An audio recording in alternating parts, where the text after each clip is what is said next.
Hi, my name's Mandy Naylor, and I just wanted to tell you a little bit about the Ginger Heart Foundation. So, we formed the Ginger Heart Foundation when we lost my son Sean on the 3rd of October 2021 to a cocaethylene linked suicide. Sean took his life in the hours after taking cocaine and alcohol. We formed the foundation because we wanted to raise awareness about this issue. First, it was a journey to find out about the issue. Now we know a whole lot more about it. So, the primary aim of Ginger Heart Foundation is to raise awareness about the risk of suicide when cocaine and alcohol are taken together. And the people we're speaking to mostly are recreational powder cocaine users who only use cocaine when they go on a night out with friends or, in a social situation. The timing of suicide following cocaine and alcohol use is really unpredictable. We need to do more research to ascertain what are the patterns of use, the volume of use, and just why, without warning an individual that has the overwhelming impulsive need to complete suicide. And you could have been using this for months or years. It could just be your pattern and you've never had this problem. But we know that for thousands of young men, this has been the case, and my son Sean was one of those young men.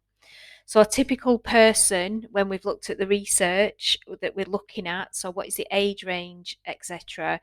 So, we're looking at a male aged between 24 years old and 45 years of age, probably employed, without problematic drug use. So, somebody who's only doing this on, as I say, on a weekend when they go out with friends.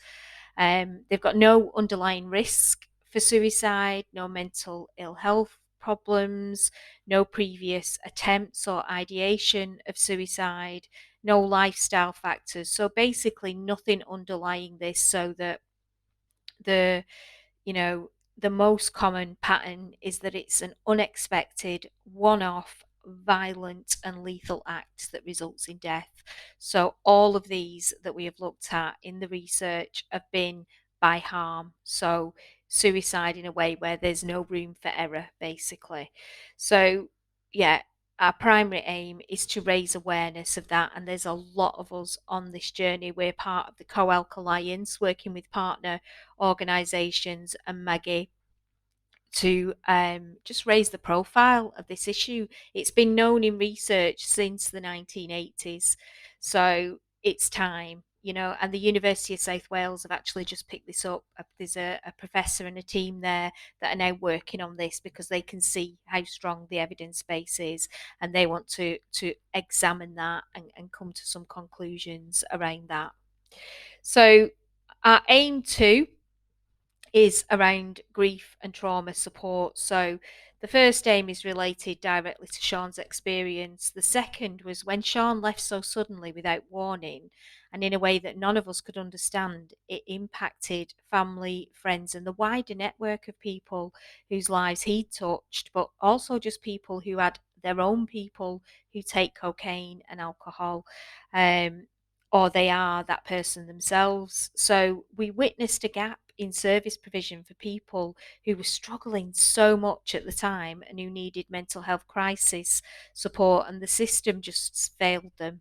And we know that there is a lack of funding in services, that services are struggling. So we're going to conduct research to identify gaps in service provision and unmet needs, starting in the Rosendale area and the surrounding areas, and then taking that wider. And then through partnership working, we're going to look to raise the profile on those gaps.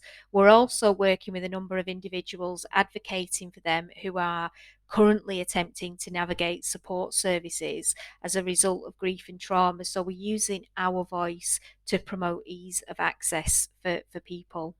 And then the third and final aim is it's around peer support for health and well-being. So it's basically 5 of our trustees are close friends of my son, Sean.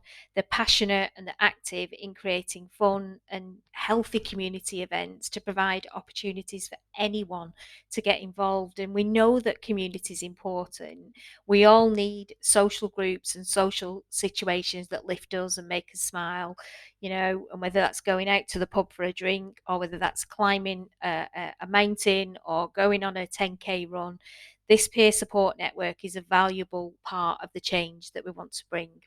So, yeah, I just wanted to highlight, what it is we're here to do, and we're really transparent in our aims, and we're not looking to continue to establish, in fact, this link between suicide and cocaine and alcohol use. We want that to become established, and then we can start on doing some of the bigger work, some of the wider work of supporting individuals. All right, thanks for listening.